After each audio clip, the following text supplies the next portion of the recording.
గ్రామం బయట విస్తరించిన చెత్త మైదానంలో ఒక ఒళ్ళు పలచని మనిషి చినిగిన చొక్కా ధరించి పాత బస్తా చేత పట్టుకుని వంగి ఏదో వెతుకుతున్నాడు. అతని పేరు రవి. అతని గ్రామస్తులు అతన్ని నికమ్మ అని పిలిచేవారు. పిల్లలు నవ్వుతూ చూడండి చెత్త ఏడుకునేవాడు వస్తున్నాడు అని ఎగతాళి చేసేవారు. రవి మాత్రం ఏమీ అనకుండా నిశ్శబ్దంగా అక్కడి నుంచి వెళ్ళిపోతుంటాడు. ఇంట్లో పొయ్యి లేదు, మాట్లాడడానికి ఒక్కరైనా లేరు. అతని భార్య సంవత్సరాల క్రితమే పూర్తి వస్తువులు తీసుకుని పుట్టినింటికి వెళ్లిపోయింది. ఆ తర్వాత రవి ఒక చిన్న గూడులో ఒంటరిగానే జీవించేవాడు. ఆ రోజు రవి చెత్త కుప్పలో ఒక కొత్త మూలను చూసుకుంటూ ఏదైనా దొరికితేనేమో అని వెతుకుతున్నాడు. అప్పుడే అతని చూపు ఒక బస్తాపై పడింది. రవి గట్టిగా ఇది ఎవరు పడవేసి వెళ్లారో అని తనలో తానే మర్మరించాడు. కానీ చుట్టుపక్కల ఎవరూ కనిపించలేదు. అతను బస్తాను తెరిచి చూసిన వెంటనే అందులో నోట్ల కట్టలు కనిపించాయి. చుట్టూ ఎవరైనా చూశారా అని అతను 4 దిశలా పరిశీలించాడు. ఎవరూ లేరని తెలుసుకుని బస్తాను తన తలపై ఎత్తుకుని ఇంటివైపు నడవసాగాడు. దారిలో ప్రతి శబ్దం అతనికి అనుమానంగా అనిపించింది. కుక్క మురిగినా, ఎవరో మాట్లాడినా అతని గుండె ఉలిక్కిపడింది. ఇంటికి చేరగానే ఇంటి తలుపును లోపల నుంచి బిగువుగా మూసేశాడు. బస్తాను ఒక మూలలో పెట్టేశాడు. రవి గుండె ఇప్పుడిప్పుడే బలంగా కొట్టుకుంటోంది. ఎక్కడో ఛాతీ నుంచి బయటపడి వస్తుందేమో అనిపిస్తోంది. ఎవరో వెంబడి వచ్చారేమో అని అతను మళ్లీ ఇంటి తలుపు గుండా తొంగి చూస్తూనే ఉన్నాడు. చుట్టుపక్కల ఎవరూ లేరని అతనికి నిశ్చయమైన తర్వాత రవి మెల్లగా బస్తాను తెరిచాడు.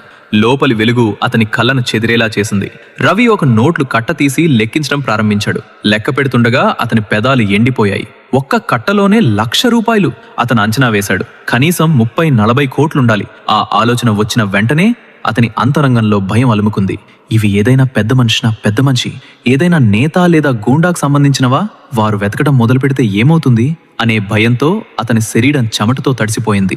రవి ఆ నోట్ల కట్టలను తిరిగి బస్తాలో పెట్టి తల పట్టుకుని ఆలోచనలో పడ్డాడు. ఒకవైపు హృదయంలో ఆనందం, ఎన్నేళ్లుగా ఉన్న దారిద్ర్యం ఇక ముగియబోతోందన్న భావన, కొత్త ఇల్లు కట్టుకోవచ్చు అన్న ఆశ. కానీ మరోవైపు భయం అతని అంతరంగాన్ని కొరికేస్తూ ఉంది. ఎవరికైనా తెలిసిపోతే గ్రామస్తులు తనను దొంగ అంటారా? పోలీసులు పట్టుకుంటారేమో, లేక అసలు యజమాని వచ్చేసేవారేమో అనే భయంతో రవి రోజంతా ఆలోచిస్తూనే ఉన్నాడు. తర్వాత తనను తాను నమ్మకపరిచాడు. రేపు కొద్దిపాటి నోట్లు మాత్రమే తీసుకుని ఓ మంచి ఇల్లు కట్టుకుంటే ఎవరికి ఏమి తెలుస్తుంది అని. రవికి ఇప్పుడు స్పష్టంగా అర్థమైంది, ఈ సంపద తనను పరీక్షిస్తున్నదని. మరుసటి రోజు ఇల్లు కట్టడానికి కొంత డబ్బు తీసుకుని కట్టడం ప్రారంభించాడు. కొద్ది రోజుల్లోనే ఇల్లు సిద్ధమైంది. కాలనీ వాళ్ళు ఆశ్చర్యపోయారు. ఇంతకాలం చెత్త ఏడుకునేవాడే ఇలా ఒక్కసారిగా ఎలా మారిపోయాడు అని. కొన్ని వారాల తర్వాత రవి మరొక అడుగు వేశాడు. గ్రామం రోడ్డుపై ఒక చిన్న కిరాణా దుకాణం ప్రారంభించాడు. మొదటి రోజున పప్పులు, బియ్యం, ఉప్పు మాత్రమే పెట్టాడు. తనే దుకాణంలో కూర్చుని వచ్చిన వాడిని చిరునవ్వుతో నమస్కరించాడు. ప్రారంభంలో ప్రజలు సంకోచించారు, కానీ క్రమంగా రావడం మొదలెట్టారు. దుకాణం నడవడం మొదలైంది. పిండి సంచులు, నూనె డబ్బాలు, మసాలా పొడులు, సబ్బులు అన్నీ అమ్ముడవుతూనే ఉన్నాయి. రవికి అకస్మాత్తుగా వచ్చిన ఆస్తి ఒక రహస్యంలా ఉండేది, కానీ అతడు దానిని ఎప్పుడూ ప్రదర్శించలేదు.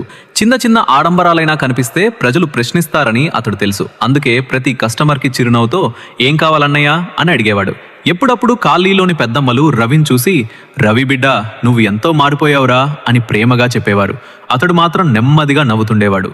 కొద్ది కాలంలోనే అతను వ్యాపారాన్ని పెంచాడు. కొన్ని నెలల తర్వాత ఆ బస్తా నుంచి కొంత మరిన్ని డబ్బులు తీసుకుని ఒక చిన్న గోదాం ప్రారంభించాడు. సరుకు తీసుకెళ్లడానికి పాత ట్రక్ కొనుగోలు చేశాడు. ఇప్పుడు అతడు కేవలం అమ్మేవాడు మాత్రమే కాదు, సరుకు సరఫరా చేసే వ్యక్తిగా మారిపోయాడు. గ్రామంలో ప్రజలు ఇప్పుడు అతన్ని రవి అన్నయ్య అని పిలవడం మొదలుపెట్టారు. అతడు ఏదో పెద్ద వ్యాపారి అన్నట్లు. కానీ ఈ పురోగతిలోనూ ఒక భయం అతని హృదయంలో ఎప్పుడూ మేల్కొని ఉండేది. రాత్రివేళ బస్తా దగ్గర కూర్చుని అతడు ఆలోచించేవాడు, ఏదో రోజు ఈ రహస్యం బయటపడితే, అసలు యజమాని ఎదుటికొస్తే అని.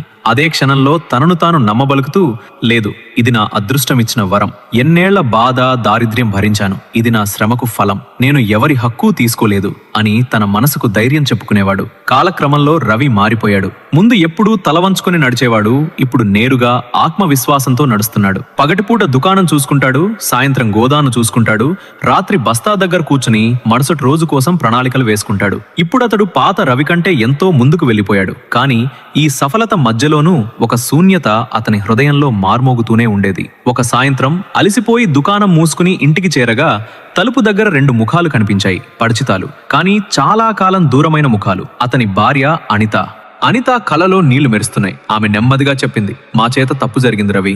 పరిస్థితులు మమ్మల్ని బలవంతం చేశాయి. నిన్ను వదిలి వెళ్లడం సరైంది కాదు. రవి పాదాలు నేల మీదే కొట్టుకుపోయినట్టయ్యాయి. ఒక క్షణం కాలమే ఆగినట్టయింది. అతనికి ఆ రోజులు గుర్తొచ్చాయి. అతని అనారోగ్యం అతన్ని విరగ్గొట్టిన రోజులు, ఇంట్లో తినడానికి ఏమీ లేని రోజులు. అప్పుడు అనిత చెప్పిన మాట, నేనివన్నీ భరించలేను అని వస్తువులు తీసుకుని వెళ్లిపోయిన రాత్రి. అది రవి జీవితాన్ని పూర్తిగా ముక్కలుగా చేసిన రాత్రి. ఇప్పుడు అదే అతని తలుపు ముందు నిలబడి ఉంది. రవి గుండె ఒక్కసారిగా కొట్టుకుంది. ఒకప్పుడు విరగ్గొట్టబడిన మనిషిగా బాధ కూడా అతని లోపల మేల్కొంది. వాళ్ళ తిరుగు నిజంగా ప్రేమ, లేక ఇప్పుడున్న ధనమే వారిని తిరిగి లాగిందా? ఈ ప్రశ్న అతని అంతరంగాన్ని చీల్చింది. అతడు చల్లగా అన్నాడు, నేను చేతులెత్తి నిల్చున్నప్పుడు నన్ను వదిలి వెళ్లారు. ఇప్పుడు ఏదో కొంచెం సంపాదన ఉందని తిరిగి వచ్చారు. ఇది ప్రేమ లేక లోభమా? అనిత కళ్ళ నుంచి కన్నీళ్లు జారిపోయాయి. లేదు రవి, ఇప్పుడు నేను నిజంగానే మారిపోయాను. ఆ తర్వాత రవి క్షమించి హత్తుకున్నాడు.